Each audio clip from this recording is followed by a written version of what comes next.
You talked a little bit about CEOs there, which is, sort of leading on to the next question a bit. But, that sort of relationship between the senior leadership team and marketing is ever so crucial these days. What sort of tips have you got for people who are perhaps having, landing into maybe their first CMO role or their first leadership role within the marketing team to make sure that's properly in place? You have to earn your seat at the table every day. I wouldn't take that role unless I had a seat at the table. I may fumble it once I get in there, but you have to have a seat at the table. Marketing, not just as a profession, but as a function of your company, because of that change in the buying, selling process and how noisy, crowded most markets are and how overwhelmed B2B professionals, buyers are, marketing is just a critical function. So one is the more cross-discipline that you can be, the better. So you don't have to do all the jobs necessarily. That's different between, Matt, what you described as the marketeer or two, right? Mm. But you have to understand the function of how to unleash product marketing, how to unleash and when to unleash corporate comm. How do you build a demand engine? Are you the demand engine or are you the revenue engine of a company? And so you have to understand those things. You have to really have trusted, open relationships, authentic relationships with the key stakeholders in the company. And you have to constantly be checking in and sharing what you're doing, how it all works together, sanity checking your strategy, et cetera. Those are such important. So you're more of a communicator and a collaborator when you're coming in at that phase. And here's the toughest part, Matt. And I don't know if we'll solve this in my career span, but marketing has a reputation that started 15, 20 years ago in my world, where it was, hey, they're the logo and they're the t-shirt and they do events.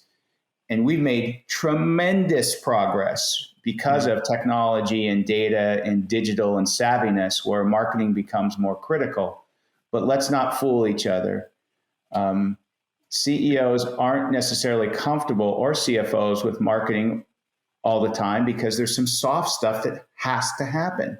Yeah. You can't build a brand by, I sent 26,000 emails and this is what happened, or I put out an ad campaign, or I put out a demand campaign and here's how it all converted. That has to be part of the engine.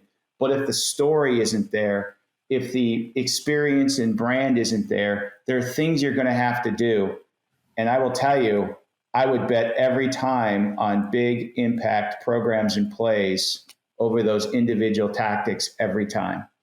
Yeah. And that is something you have to see when you're in a leadership position, say a CMO, et cetera.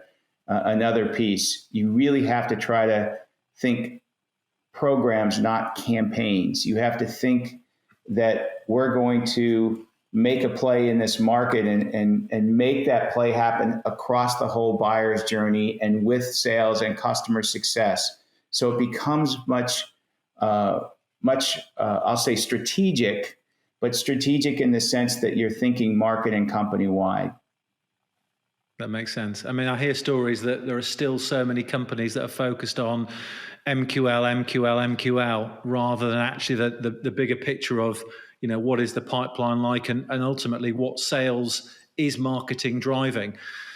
And brand, it's interesting that you talk about brand because, to me, I'm seeing more noise about brand. You look at certain people being hired back into brand roles within, really well funded. Dangerous words, Matt. You're using dangerous words. You may not get a seat at the table. No, you're actually so spot on in your the way you've described it. And brand should be part of everything, from your look and feel. One thing I would do differently that I fumbled, I think, at my last gig is I waited too long for that enterprise look and feel. We were winning customers, things were happening, but I didn't put enough attention. I'm not talking about building brand awareness necessarily. I'm talking about the brand and look and feel and the unified look. That's one aspect of brand. Brand is also really raising your visibility and awareness and relevancy in a market. And today, the good news is you can do that integrate it into campaigns in the beginning, programs and plays, and think bigger about that. You don't necessarily have to have a branding team at those stages that we talked about. It just brand has to be taken into consideration across those efforts. And I think it's as important as it's ever been.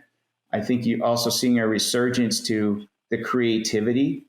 And I don't mean creative for creative sake, but marketing is the truth well told. Yeah. And so if you can really capture that and capture the imagination as part of your demand programs, as part of those use cases, today we can use video. And one of the principles that I should have led with is that I did not do a good job on a couple of times, but I think I've got it in my mind: show, don't tell. Too many of us marketers in those early days, tell, a lot of content, tell. And we really need to try to show and bring to life.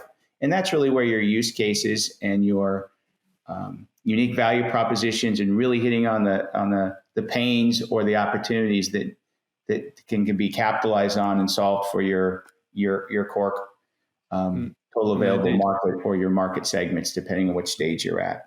Yeah, I mean, you can think about B2B or B2C, but it essentially is customer to customer, isn't it? So, you can get bogged down in the differences, but ultimately it is customer to customer marketing, really. So